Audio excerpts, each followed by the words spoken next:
이 시간 하나님의 말씀을 봉독하실 때에 잠언서 15장 1절에서 7절까지 우리 한 절씩 교독하도록 하겠습니다.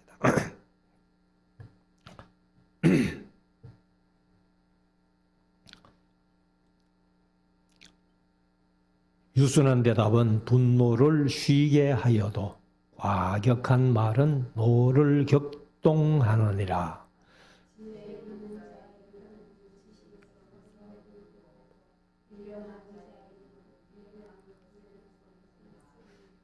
여호와의 눈은 어디서든지 악인과 선인을 감찰하시느니라.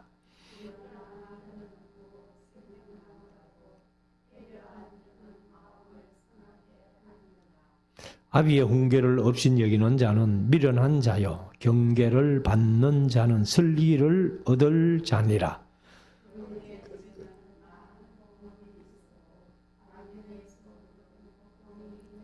같이 읽읍시다. 지혜로운 자의 입술은 지식을 전파하여도 미련한 자의 마음은 정함이 없느니라. 아멘. 이 시간 우리 말씀을 묵상하는 시간인데요. 오늘은 잠언서 15장 1절에서 7절까지의 말씀을 읽었습니다만 33절까지 있는 15장을 우리 함께 나누기를 원합니다. 제가 2주일 수요일을 빠졌습니다. 필리핀 한 주간 갔다 하고 또 지난주에는 인천 가서 콰월드 미션 선교회에 말씀을 좀 전하고 왔습니다.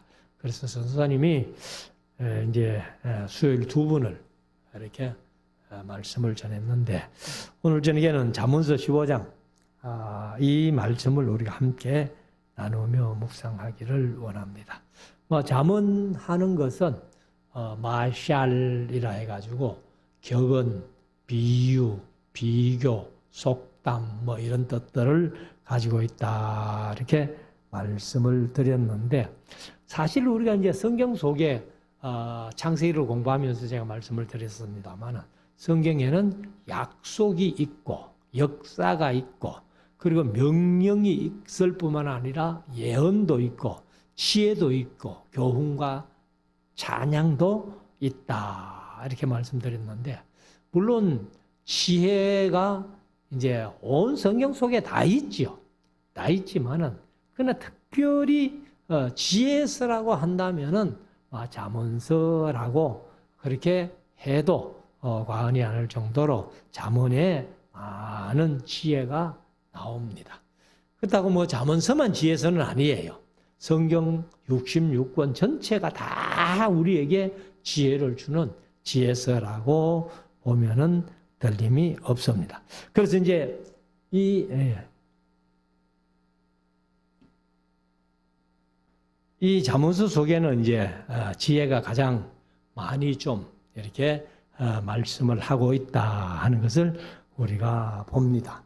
그래서 오늘 이제 이 잠언서에 이제 그 비교, 특별히 잠언은 이제 두 가지를 항상 비교해 놓은 그런 책이라고 말씀드렸는데 오늘 15장도 마찬가지입니다. 1절부터 한번 보면은 유순한 대답은 분노를 쉬게 하여도 과격한 말은 노를 격동하느니라. 그러면 이제 유순한 대답과 과격한 말 이렇게 이제 비교를 해놨습니다. 그래서 사실 우리가 이제 유순한 말이 뭐냐 하면은 아주 부드럽고 순한 말씀이에요. 그래서 우리가 서로 대화 속에서도 이래 대화를 하면서 말이 좀 부드럽고 순한 말 같으면은 누가 왜 화나겠어요? 아무리 내가 화가 나가지고 막 이렇게 한다 할지라도 상대방이 그냥 차분하게 유순하게 부드럽게 순하게 그렇게 얘기하면은 화낸 사람이 도리어 미안할 정도로 그렇게 한다는 거죠. 그래서 유순한 대답은 분노를 쉬게 한다. 그러나 과격한 말은 노를 격동하느니라. 우리가 때로 부부지만은 싸울 때도 있습니다만은 말이 똑같이 큰 소리가 나면은 어차피 싸울 수밖에 없다는 거예요. 그래서 과격한 말은 노를 격동한다. 분노를 일으키게 한다 하는 것을 여기에서 말씀을 하고 있습니다. 그래서 뭐 우리가 지역적으로 이렇게 보면은 우리 경상도 사람이 좀 말이 과격하지요. 제가 군대 생활하면서 경상도 이제 우리 부대는 뭐 경상도 사람이 제일 많았어요. 많았는데 서울 사람들이나 이런 사람들 보면은 아주 말을 조용조용하게 하는데 경상도 사람들은 모여가지고 얘기하는데도 서울 사람들이 들으면 꼭 싸우는 것 같다는 거예요. 뭐 그런 얘기를 좀 많이 들었는데 아무튼 이제 여기 1절에 말씀하신 대로 유순한 대답은 분노를 쉬게 하여도 과격한 말은 노를 격동하느니라.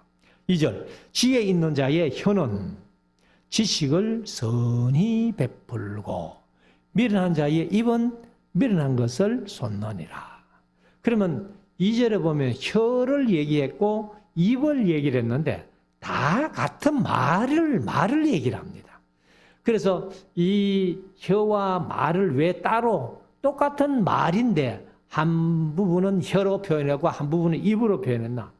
유대인들이 어느 습관이 같은 말을 반복해서 쓰기를 좀 꺼려하는 거예요. 그러니까 될 수 있으면은 같은 말은 안 쓰려고. 그래 우리 한글 같으면은 말 이렇게 해서 혀도 말이고 입도 말인데 그렇게 할 텐데 유대인들은 이제 어느 습관이 같은 말을 반복해서 쓰기를 좀 싫어합니다. 어쩔 수 없을 때는 뭐 반복해서도 씁니다만은 그래서 지혜 있는 자의 말이 이제 혀는 했는데 혀가 곧 말입니다. 지식을 선히 베풀고 지혜 있는 사람들이 말 한마디 한마디 이렇게 베풀면은 거기에서 뭔가 얻을 게 있다는 거예요. 지식이. 그러나 미련한 자의 입도 역시 말인데 미련한 것을 쏟는다. 그러나 미련한 것을 말하니까 들어도 배울 게 없고 취할 게 없다는 거예요. 자, 그래서 이제 우리가 사실 이 말은 생각의 표현 아니에요. 마음의 표현이잖아요. 그래서 우리가 이제 잠언서의 4장 23절 지나왔습니다만은 무릇 지킬 만한 것보다 더욱 네 마음을 지켜라. 그렇게 생명의 근원이 이에서 남이라 이렇게 말씀을 합니다. 그래서 내 마음을 잘 지키면은 이렇게 지혜자의 말, 선한 말이 나오지만은 내 마음을 지키지 못하면은 이제 과격한 말이 나와가지고 상대방을 기분 나쁘게 하고 성질나게 하고 그러다가 서로 싸우게 되는 것이죠. 그래서 우리가 항상 마음을 잘 부드럽게 이렇게 좀 간직하면서 내 마음 먹은 대로 말이 나오니까 좀 이렇게 말이 유순하게 부드럽고 순하게 나올 수 있도록 우리가 노력을 해야 되겠다. 3절 여호와의 눈은 어디서든지 악인과 선인을 감찰하시느니라. 그러니까 우리가 흔히 기도하면서 그런 말을 하나 불꽃 같은 눈으로 우리를 살피신다 이렇게 표현하는데 그 하나님의 불꽃 같은 눈이 우리 성도들만 살피는 거 아니에요. 그러니까 여기에 얘기한 대로 악인과 선인을 다 살핀다는 거예요. 그러나 뭐 제가 늘 강조해서 말씀드렸습니다만은 예수님이 초림하신 이후로 하나님이 그렇게 불꽃 같은 눈으로 다 악인과 선인을 살피시지만은 악인이라고 무조건 심판하시지는 아니한다. 그리고 예수님도 심판하지 않으시고 내가 온 것은 심판하러 온 것이 아니라 사람들을 구원하기 위해서 왔다. 이렇게 말씀을 하셨잖아요. 4절 온량한 혀는 온량하다 이런 말은 우리 회화체에서는 별로 잘 안 쓰는 말이에요. 그래서 이 말을 이제 개정은 온순한 혀는 혀가 곧 말이니까 그래서 이제 올량한 했는 것들을 이 개역 개정은 이제 우리가 쉽게 온순한 혀는 곧 생명나무라도 패려한 혀는 이제 개역 개정도 패역한 혀는 이렇게 번역을 했습니다. 마음을 상하게 하느니라. 그래서 우리가 이제 이 올량하다는 말, 개역 개정으로는 온순하다는 말, 이것이 이제 히브리어로는 마르페라는 그러한 단어를 썼는데, 이것은 이제 건강하다, 건전하다 이런 뜻입니다. 그리고 이제 양약, 구제, 치료, 고침, 치유 이런 말을 쓰니까, 그러니까 이제 이 온순한 말, 올량한 말이 바로 우리의 생명을 유지해가는 그런 것이 된다는 겁니다. 그러나 패례한 혀는 패역한 이제 그렇게 번역했는데, 마음을 상하게 하기 때문에 마음이 상하면은 자동적으로 이 건강도 해치게 되는 거예요. 그래서 우리가 가끔 이제 이렇게 얘기를 하는 것도 보면은, 우리 한국 사람들은 스트레스를 많이 받는다. 스트레스를 받는 게 왜 그래요? 뭔가 스트레스를 받는 것은 이게 이제 생활 속에서 받는 건데, 이게 마음이 치료받는 그런 마음이 아니고 배역한 말 이런 것들을 들음으로 말미암아서 속에 이제 마음이 상해지는 거죠. 그래서 이 배려한 혀, 배역한 혀는 마음을 상하게 한다. 그 이제 자문서에 다른 데 보면은 뼈를 상하게 한다. 뼈를 상하게 하면은 건강을 해치는 거죠. 그래서 우리가 스트레스를 많이 받으면은 이제 건강을 완전히 해치면서 스트레스 때문에 암이 생기고 스트레스 때문에 병이 생기고 이렇게 많이 한다는 겁니다.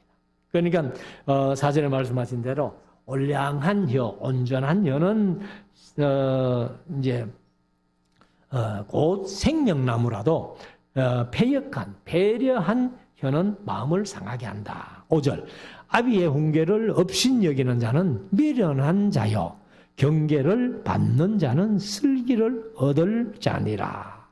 그래서 이제 여기 아비라고 하는 사람이 아들보다 먼저 낳았다는 거 아니에요. 그러니까 우리가 요즘 젊은 사람들은 좀 자기들은 많이 배웠다고 해가지고 어른들을 무시하는 경우가 좀 많아요. 저도 이제 나이가 들다 보니까 그런 것들을 많이 느끼고 보는데, 그런데 여하튼 먼저 낳아서 먼저 경험한 사람들, 그러니까 우리가 이제 나이가 들고 연세가 들었지만은 우리가 젊은 세대를 다 거쳐왔잖아요. 그러니까 젊은 사람들은 죽었다 깨나도 우리 나이 많은 사람들의 어떤 삶을 저희들은 아직 안 살아봤잖아요. 그러니까 결국 이제 나이가 들어서 저것들도 살아보면은 옛날 어른들의 말이 맞네. 이런 식으로 이제 아마 긍정을 할 겁니다.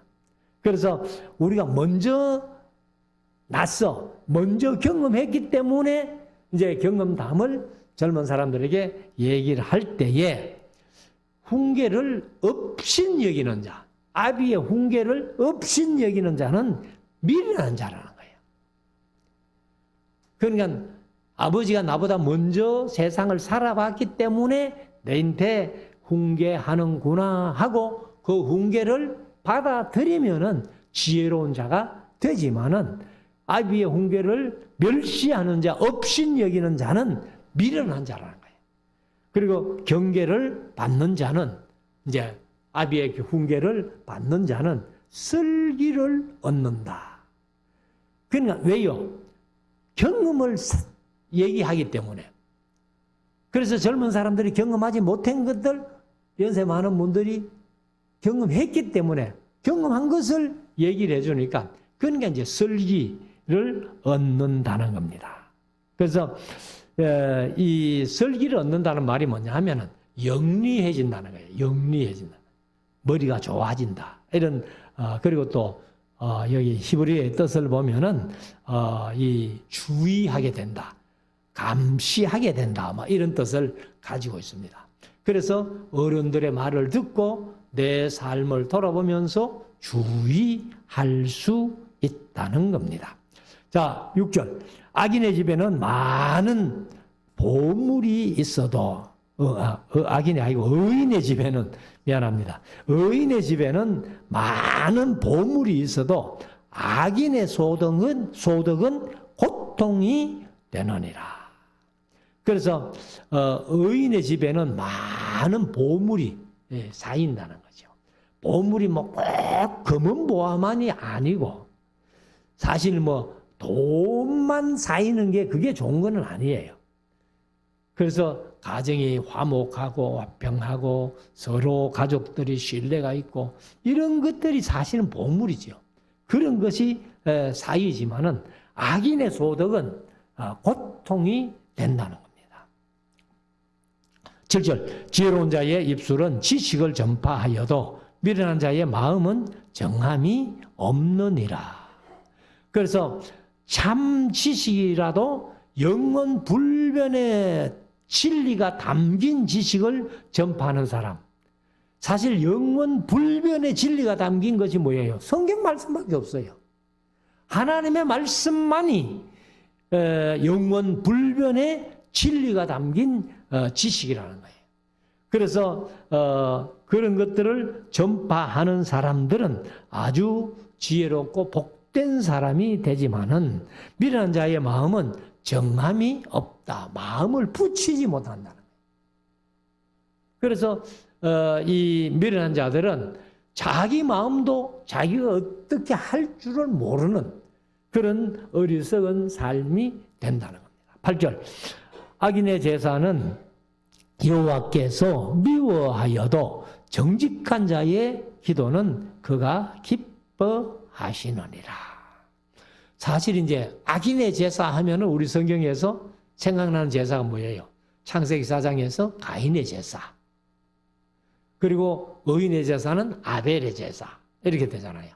그래서 창세기 할 때 제가 늘 말씀드려왔습니다만 제사가 중요한 게 아니에요. 하나님 앞에 뭐 지금은 이제 예배잖아요. 예배인데 예배보다 더 중요한 게 뭐냐면 내 자신이라는 거예요. 내 자신이 하나님 보시기에 의로운 삶을 살면서 하나님께 예배하는 자는 하나님께서 그 예배를 기뻐 받으시지만은 내 삶이 엉망인데 뭐 주일날 내가 교회 와가지고 예배한다고 하나님이 그 예배를 기뻐하시겠느냐 말이에요. 그래서 가인과 그 제물은 받지 아니하시고 아벨과 그 제물은 연락하셨다. 그래서 가인이 우선이고 아벨이 우선이라는 거예요. 제물보다도. 그래서 다시 8절 보면은 악인의 제사는 여호와께서 미워하셔도 정직한 자의 기도는 그가 기뻐하시느니라. 그래서 우리가 정직하게 살면서 기도하면 응답이 더 빠르다는 얘기죠. 9절. 악인의 길은 여호와께서 미워하셔도 의를 따라가는 자는 그가 사랑하시느니라. 악인은 사실은 의를 따라가지 않는 사람이 악인이죠. 불법을 행하는 자가 악인이죠. 그런 사람은 하나님도 미워하신다는. 그러나 의를 따라가는 자, 그가 하나님이 사랑하신다라고 말씀하십니다. 자, 10절. 도를 배반하는 자는, 도가 말씀이죠. 그러면 예수님이 재림하시기 전에 세상에 가장 먼저 나타나는 징조가 뭐예요? 배도입니다. 배도. 배도. 하나님의 말씀을 배반하는 거예요. 그래서 저는 생각할 때 지금이 바로 우리 한국교회뿐만 아니라 세계교회가 배도하는 시대가 아니냐. 하나님의 말씀 공부하기를 싫어해요. 하나님 말씀 듣기를 싫어해요. 그냥 교회들도 말씀 하면 말씀 전하면은 그냥 관심 없고 찬양만 하면은 막 신나는 거예요. 그래서 제가 필리핀에 강의 가서 그 교육자들만 모아놓고 주로 또 여자들이 좀 많습니다만은 교육자들이 이렇게 강의하면은 처음에는 막 힘들어가지고 몸을 비비 떨고 막 이러더면 요즘은 이제 조금 말씀에 이제 귀가 열리고 재미가 붙으니까 조금 오래 해도 괜찮아요. 근데 우리처럼 뭐 에스라하우스처럼 새벽 5시부터 밤 11시까지 그래 강의는 꿈도 못 꿉니다. 근데요, 그런 강의를 듣다가도 자기들 찬양하면은 막 전부 일어서가지고 막 몸을 흔들면서 막 그렇게 찬양을 좋아하는 거예요. 물론 그들의 어떤 뭐 문화라고 할까 그런 것도 생각할 수 있지만은 말씀은 듣기 싫고 한국 교회도 말씀보다는 찬양이 좋다. 이게 아마 배도가 아니냐고 그렇게 한번 생각할 수 있는데 도를 배반하는 자는 엄한 징계를 받을 것이요. 엄한 징계가 뭐겠어요? 심판받는다가 말입니다. 견책을 싫어하는 자는 죽을 것이니라. 견책이 뭐냐면은 우리 교회의 징계 중에 가장 낮은 징계가 견책입니다. 견책은 말로 조금 꾸짖는 거예요. 말로 조금 꾸짖는데 이 견책을 싫어하는 자는 결국은 죽는다는 거예요. 우리나라 속담에 바늘도둑이 소도둑 된다 그러잖아요. 견책을 다른 사람이 조금 이렇게 잘못됐다고 이렇게 달려주는 꾸중하는 그거를 싫어하면은 더 큰 꾸중은 아예 듣지도 못하죠. 그러니까 결국 죽는다는 거예요. 그래서 우리가 말씀으로 견책 받을 때에 내 마음속에 내가 행동한 것이 말씀에 비춰볼 때 잘못됐네 하고 생각하면은 그것을 회개하고 그다음부터는 그렇게 행동하지 않으면 생명의 길로 나아가지만은 견책을 싫어하는 자는 죽는다는 게 결국.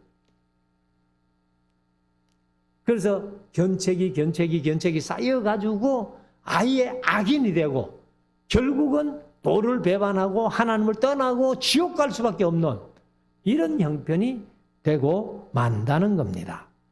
그래서 우리가 이제 교회에서 사실은 이 징계할 때에 견책이 제일 먼저예요. 먼저고, 그리고 지금은 뭐 우리 교회 안에서 이 권징이라는 것이 거의 없어졌습니다. 근데 뭐 어떤 교회는 또 권징을 너무 말도 안 되게 권징해가지고 교회가 분란이 생기고 나누어지고 막 시끄럽고 이런 데도 많아요. 그래서 저도 뭐 개인적으로는 한평생 목회하면서 성도들을 권징하는 일은 없었으면 좋겠다. 그러니까 꼭 해야 될 때는 해야 되지만은 권징 받을 짓을 우리 성도들이 안 함으로 말미암아 제 목회 평생에 권징은 한 번도 안 하고 끝나는 것이 제 소원이에요. 다행히 뭐 지금까지 권징해 본 적은 없습니다만은 앞으로 뭐 얼마 남지 않은 기간 동안에 우리 성도들이 뭐 목사 속석해 가지고 권징할 일이 없을 겁니다. 저도 그러기를 바라고요. 그래서 초대교회에서는 이제 교회 권징 중에 제일 큰 권징이 뭐냐면은 제명출교입니다. 교회에서 쫓아내버리는 거예요.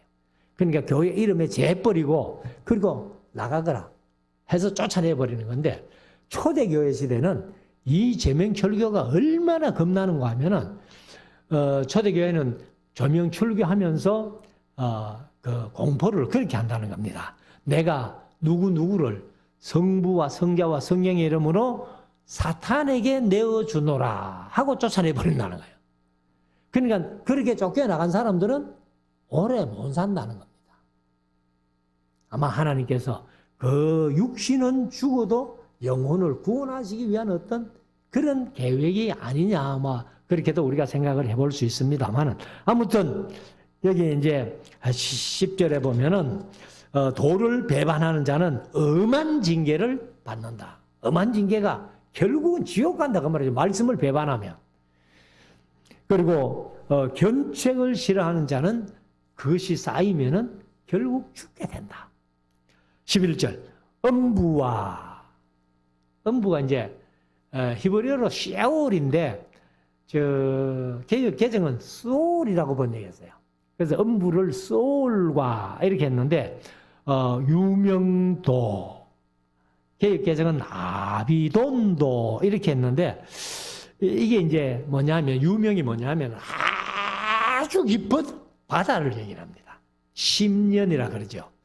그리고 또 아비돈 혹은 지옥을 얘기합니다. 그러니까 아주 깊은 바다.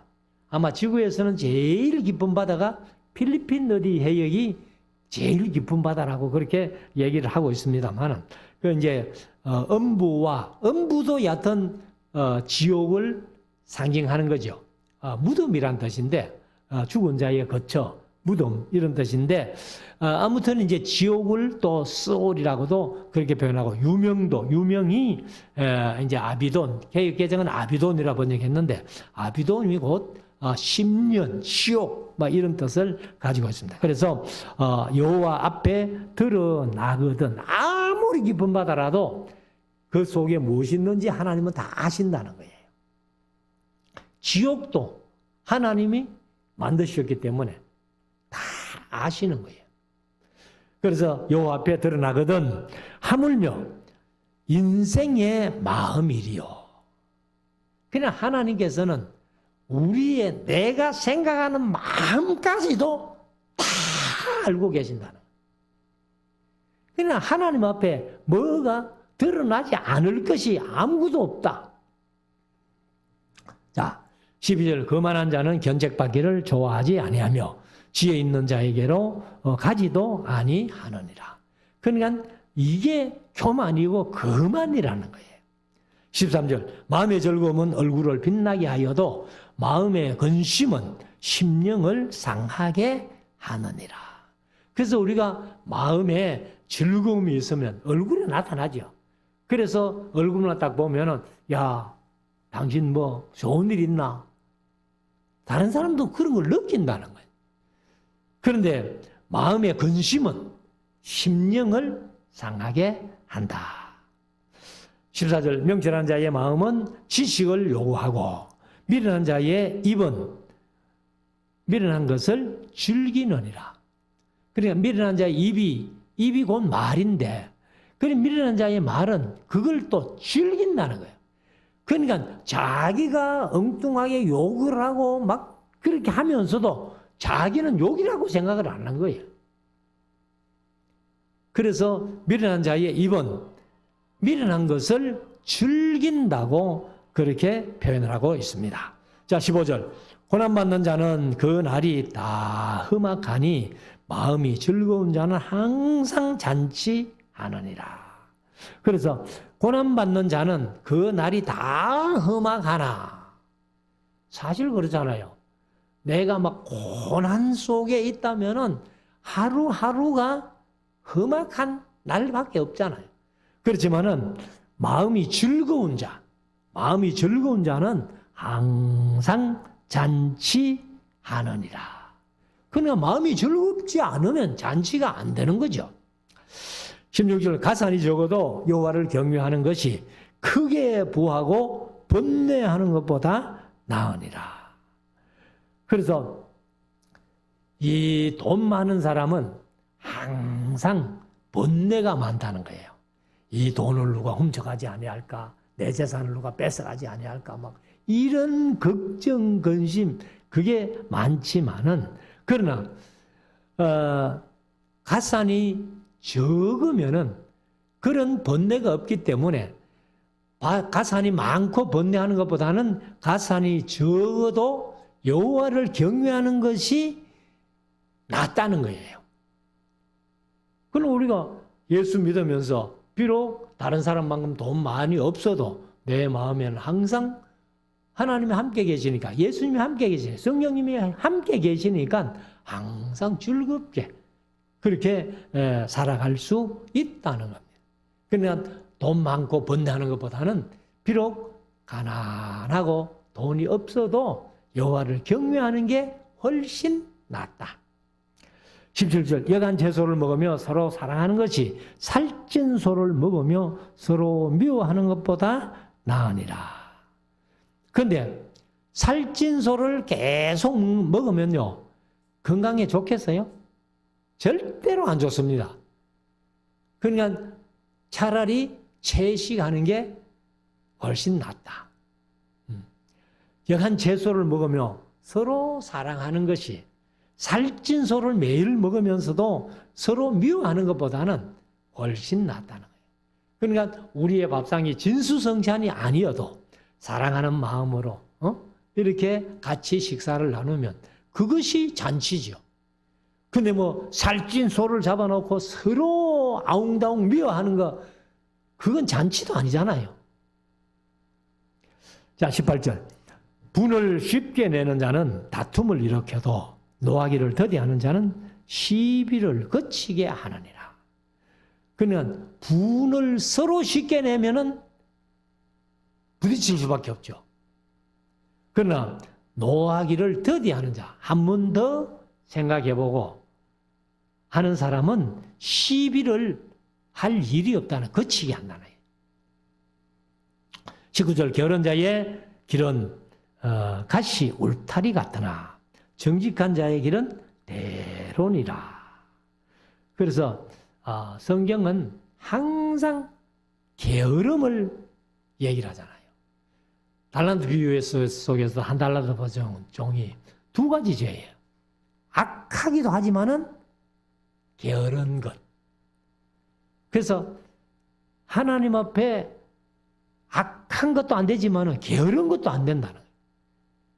그러니까 우리 성도들은 말씀대로 좀 부지런한 생활을 좀 했으면 좋겠다. 그래서 게으른 자의 길은 가시 울타리 같지만은 정직한 자의 길은 대로라는 거예요. 20절 지혜로운 아들은 아비를 즐겁게 하여도 미련한 자는 어미를 업신 여기느라. 이거는 이제 성경대로 율법대로 하면은요 이런 아들은 죽여야 돼요. 돌로 쳐 죽여야 돼요. 근데 뭐 지금은 그럴 수는 없어요. 그럴 수는 없잖아요. 내 아들이라고 내가 마음대로 죽였다가는 뭐 살인죄로 걸리니까.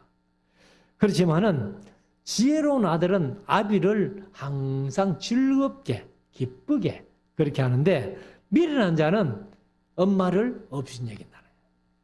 그러니까 보통 여자 어머니들이 막 마음이 좋아서 그런지 자식들은 아버지는 좀 무시 못해도 엄마는 예사로 무시하는 수가 많다는 겁니다. 그렇기 때문에 어미를 업신여긴다 이렇게 표현해요. 그래서 지혜로운 아들은 아비를 즐겁게 하고 미련한 아들은 어미를 업신여긴다는 거예요. 자, 21절 무지한 자는 미련한 것을 즐겨하여도 명철한 자는 그 길을 바르게 하느니라. 그러니까 무지한 자는 미련한 것을 즐긴다는 거예요. 즐기는 게 아니고 그럴 수밖에 없지요. 미련하기니까. 그래서 지식도 없고 지혜도 없으니까 미련한 생활을 할 수밖에 없죠. 그러나 명철한 자는 그 길을 바르게 간다는 겁니다. 22절 의논이 없으면 경영이 파하고 개혁개혁가 무너지고. 그러니까 이 기업 총수들이라 할지라도 자기 생각대로만 하면 안 되는 거예요.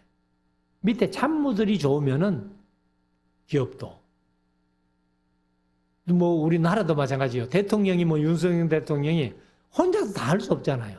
그 밑에 참모들이 잘 받들어주면 되는데 참모들이 못 받들면은 뭐 대통령도 어려울 수밖에 없다. 그래서 의논이 없으면 경영이 파하고 무너지고 모사가 많으면 경영이 성립되느니라. 그러나 회장이 자기 머리로 다 못한다 할지라도 모사 같이 이렇게 의논해주고 결정해주고 계획해주는 이런 모사가 많아야 경영이 잘 된다. 이렇게 표현합니다. 23절 사람은 그 입의 대답으로 말미암아 기쁨을 얻나니 때에 맞는 말이 얼마나 아름다운고. 사실은 때에 맞는 말을 할 수 있다는 게 지혜지요. 그래서 같은 말이라도 어느 때에 예의를 하느냐에 따라 가지고 그게 욕이 될 수 있고 또 오히려 그 사람에게 좋게 들릴 수도 있다는 거예요. 24절 지혜로운 자는 위로 향한 생명길로 말미암음으로 그 아래에 있는 음부를 떠나게 되느니라. 그래서 이제 지혜 있는 자가 사실 잠언서에는 지혜의 근본이 여호와를 경외하는 거잖아요. 그러니까 지혜 있는 자는 위로 향하여 하늘을 향하여 하나님을 향하여 이제 생명길로 말미암음으로 그 아래 소울 지옥과 같은 그곳을 떠나게 된다. 하나님 믿음으로 말미암아 구원 얻는 그 길이다. 이렇게 말씀을 하고 있습니다. 그래서 우리가 이제 이 구원의 길이 우리 성경에 있다는 거죠. 그래서 이제 디모데후서 3장 15절에 보면은 디모데에게 바울이 이런 얘기를 합니다. 또 네가 어려서부터 성경을 알았나니 하고 성경은 능히 너로 하여금 그리스도 예수 안에 있는 믿음으로 말미암아 구원에 이르는 지혜가 있게 한다. 그러니까 성경을 떠나서는 구원 얻을 길이 없다. 그래서 제가 항상 말씀드리지만은 믿음으로 구원 얻는 게 맞지만은 믿음보다 선행하는 구원의 조건이 하나님의 은혜라는 거예요. 그것이 에베소서 2장 8절에 말씀을 하잖아요. 하나님의 은혜를 인하여 믿음으로 말미암아 너희가 구원을 얻었다니 그 구원은 하나님의 선물이라는 거예요. 자, 25절 여호와는 교만한 자의 집을 허시며 과부의 지게가 이제 땅을 경계하는 선이죠. 경계선. 그래서 지게를 정하시느니라. 그러니까 과부가 힘이 없고 이렇게 사람들에게 무시를 당하고 이래 하지만은 하나님이 그 땅의 경계를 정해 주신다는 거예요. 26절 악한 꾀는 여호와의 미워하시는 것이라도 선한 말은 정결하니라. 이런 건 다 잠언서에도 얘기하고 있지만은 우리도 다 그렇게 기억하잖아요. 악한 꾀 그건 하나님이 좋아하실 리가 없지요. 그렇지만은 선한 말은 정결하니라. 27절 이가 뭐냐면 이익이에요. 이익. 그래서 개혁개정은 이익이라고 그렇게 번역을 했는데 이를 탐하는 자는 자기 집을 해롭게 하나 뇌물을 싫어하는 자는 사느니라. 그래서 이익을 탐하다 보면은 남에게 거짓말도 하고 사기도 치고 요즘 보이스피싱이 왜 그들이 그렇게 보이스피싱을 해가지고 남의 돈을 뜯어내요. 다 자기 이익 챙기려고 그거 탐하다 보면은 나쁜 쪽으로 간다는 거죠. 그래서 자기 집을 해롭게 하지만은 뇌물을 싫어하는 자 그런 것은 나쁜 거야 하고 딱 거절하는 그런 사람은 살게 된다. 사느니라. 이렇게 말씀합니다. 28절 의인의 마음은 대답할 말을 깊이 생각하여도 악인의 입은 악을 쏟아내느니라. 그러니까 의인들은 다른 사람이 한마디 했을 때에 내가 어떤 대답으로 대답할까 하면서 이렇게 좀 생각해가지고 이렇게 유순한 말로 대답을 해주지만은 악인들은 그 입이 악을 쏟아낸다는 거예요. 그러니까 우리가 딱 사람을 대보면 그런 사람들 있잖아요. 뭐 욕부터 먼저 나오고 우리 경상도 사람은 멱살부터 먼저 잡고 이런 경우가 많다는 거예요. 그러니까 그런 것은 하나님이 싫어하신다. 자, 29절 여호와는 악인을 멀리 하시고 의인의 기도를 들으시느니라. 그는 악인들은 기도해도 헛일이라는 거예요. 왜? 하나님이 안 들으시니까. 그러나 의인들은 하나님께서 그 기도를 들어주시니까. 그래서 우리가 어떻게든지 악을 행하지 않고 의롭게 하려고 살려고 애를 써야 되는데, 우리가 참 의인은 로마서 3장 4장에 말씀하신 대로 믿음으로 하나님이 의롭다 해 주신 거예요. 그래서 우리가 신학적인 용어로 칭의라 그러잖아. 하나님이 의롭다 칭해 주셨다는 거예요. 그래서 우리가 의인이 된 거지. 사실 로마서 3장에 있는 말대로 의인은 없나니 하나도 없다. 모든 사람은 다 죄인이다. 칼빈주의 5대 강령 가운데 1번이 전적 타락, 전적 부패. 전적 타락, 전적 부패. 그래서 에베소 2장 1절에 말씀드린 대로 허물과 죄로 죽었던 너희를 살려주신 거예요. 그래서 여호와는 악인을 멀리하시고 의인의 기도를 들어주신다. 30절 눈에 밝은 것은 마음을 기쁘게 하고 좋은 기별은 뼈를 윤택해 하느니라. 잠언서에 뼈 얘기가 자주 나오죠. 그러니까 뼈가 윤택해지는 것은 건강해지는 것이고 좋은 것이고, 그렇지만은 뼈를 상하게 한다는 것은 건강을 해치고 사람을 해친다는 거죠. 그래서 좋은 기별이 서로 갈 수 있도록. 제가 주일날마다 이제 예물 기도를 드리면서 서로의 오가는 소식들이 진리 안에서 행하는 소식. 그게 좋은 소식이잖아. 우리 성도들이 가장 듣기 좋은 소식이 뭐예요? 내 자녀들이, 내 친척들이 어디 흩어져 있었더라도 신앙생활 잘한다. 이 소식이 제일 좋은 거예요. 제가 가끔 설교 시간에 한번 얘기했습니다. 농촌에서 심부할 때.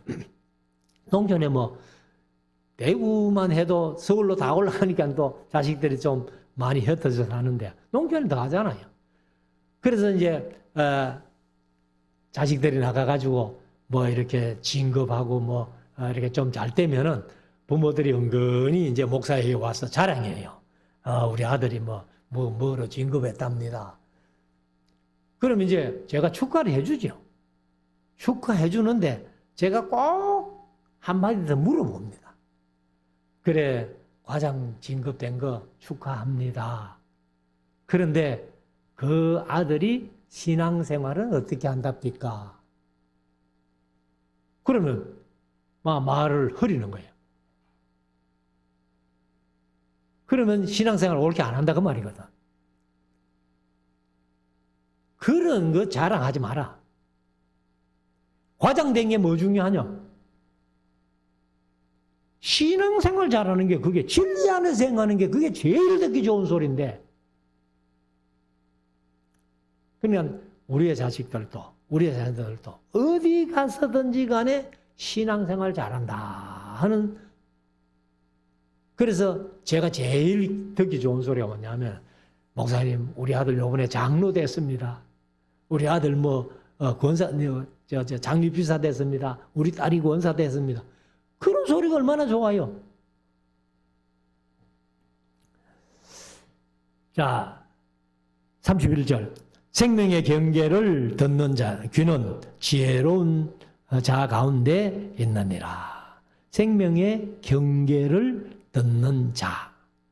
그러니까 여기 경계도 이제 아까 견책이라고 그렇게 말했잖아요. 조금 이렇게 꾸지람 하는 그런 정도. 그래서 생명을 위해서 꾸지람을 듣는 것은 그 귀가 지혜로운 가운데 있다는 거예요.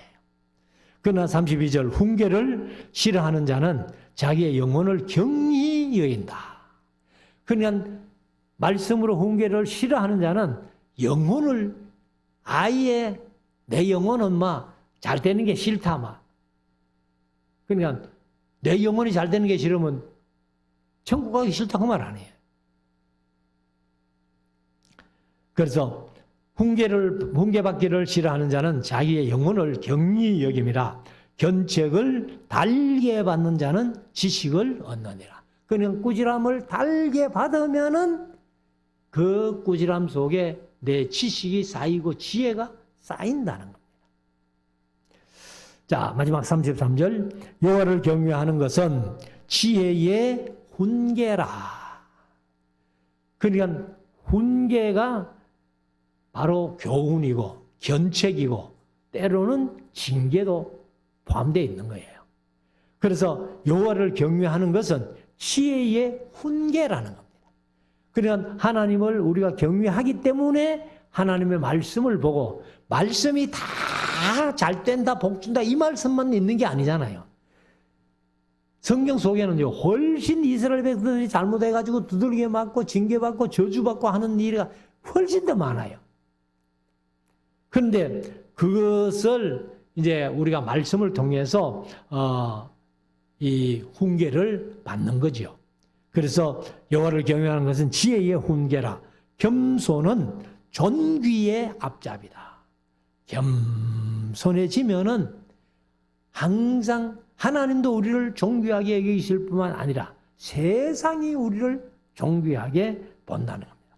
그래서 스바냐서 2장 3절에 보면 여호와의 규례를 지키는 세상의 모든 겸손한 자들아, 너희는 여호와를 찾으며 공의와 겸손을 구하라. 너희가 혹시 여호와의 분노의 날에 숨김을 얻으리라.